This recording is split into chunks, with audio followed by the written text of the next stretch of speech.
I am here with Joseph Granda, who has his film showing today, The Sasqualogist. Now, what is it about Sasquatch and cryptids that made you want to make this film?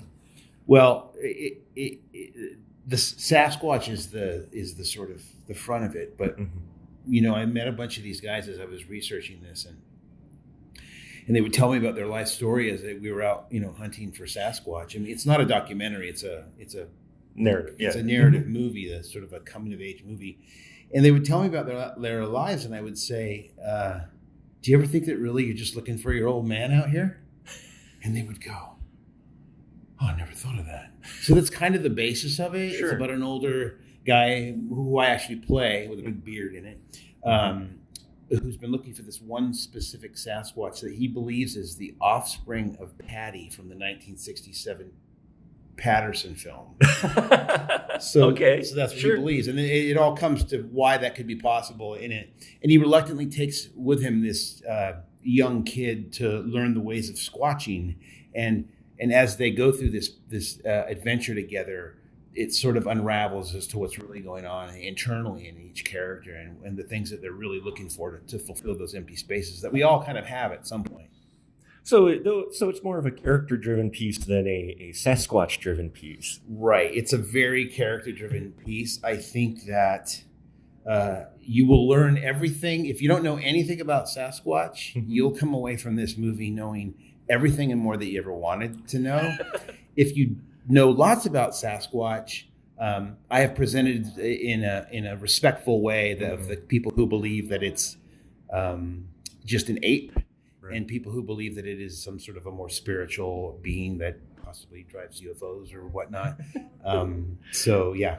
How big of a challenge is that? Because, when you say Sasquatch, it's like immediately a joke. So, how big of a challenge is it to try to present that in a respectful way to where you're not saying, y'all are just crazy?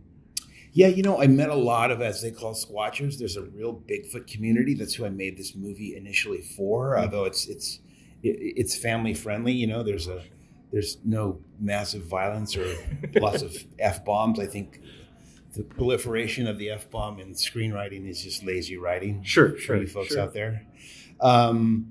So, I have shown it at two really big Bigfoot festivals, and that's my core people. They love it. So that was very refreshing to me to know like the squatchers aren't going to squatch me, Now, for this film, did you do a crowdfunding for it? Was it personally financed? How'd you go about it? I did not. At the time, I was developing and producing films for a small media company out of Tennessee called Merkle Media. And the CEO there, Tony, has a podcast called The Confessionals.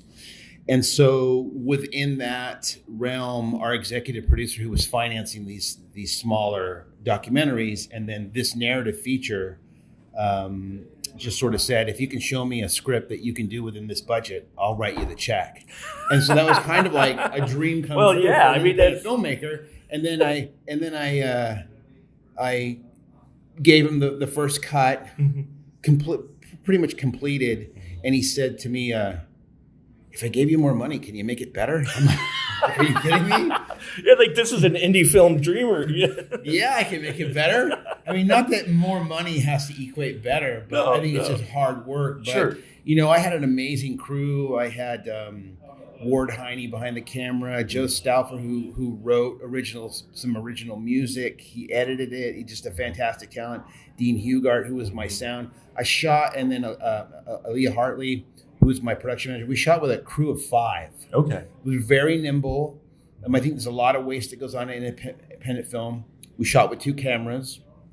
I think my experience is a good director is a good casting director. Oh, yeah. So when you see this movie, you'll go, oh, these people are all right for the part. So that was really important. And do we actually get to see Sasquatch or... There's 2 things. You get glimpses of Sasquatch. For a film first off, that's another thing too about the proliferation of the F word. I think if you show too much, it ruins it. And plus we didn't have the budget to really do the proper, if you ever saw the movie Big Legend, is a Bigfoot movie that really shows you Bigfoot. I felt like that was something that kind of ruined Nosferatu's for me. Oh yeah, was just too much of what I did and didn't want to see. So there are hints. He's there, and then within the movie, when you see it, it's going to come out in the selected theaters in the fall, and then it'll be streaming everywhere. Most especially at Merkel Films. There's a David Lynch aspect to it. Oh, nice. So once you see it and think about it, you have to ask yourself, what was really happening here? Oh, nice. Yeah. I always like those type of films. And how long did you have to shoot for this film? We shot this movie in 15 days. 15? Yeah. Wow. That's a tight schedule. Those are always fun, right? Well, it was a tight schedule. One of the things that I did that was really important is I made sure that all of my actors had some theater background experience. Oh, sure. So they had an element of professionalism. When they showed up, they knew their lines. As the director and star, I could just say, give me more, give me less, and not have to worry too much about it. And it was, it's all about preparation. It's all about pre-production and here, and here.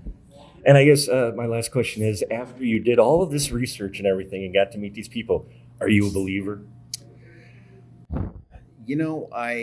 There's something going on. I don't know that it's a hominid that is yet discovered, but myself as a Christian, I think that we live in a supernatural world, and I think that's something of what's going on. I don't know. Maybe it's just the devil dressing up as a hairy, to try to get you to search for Bigfoot on Sundays instead of Jesus. I don't know. Maybe that's what he's doing. Well, they do call it the Church of the Great Outdoors. That's very true. So that's true. Go. Good point. Well, thank you very much, Joseph. Sasqualogist. Keep an eye out for it. We'll put information down on this interview. Thank you very much. And you can go to thesasqualogist.com and you can watch a trailer there, or follow us also on Instagram.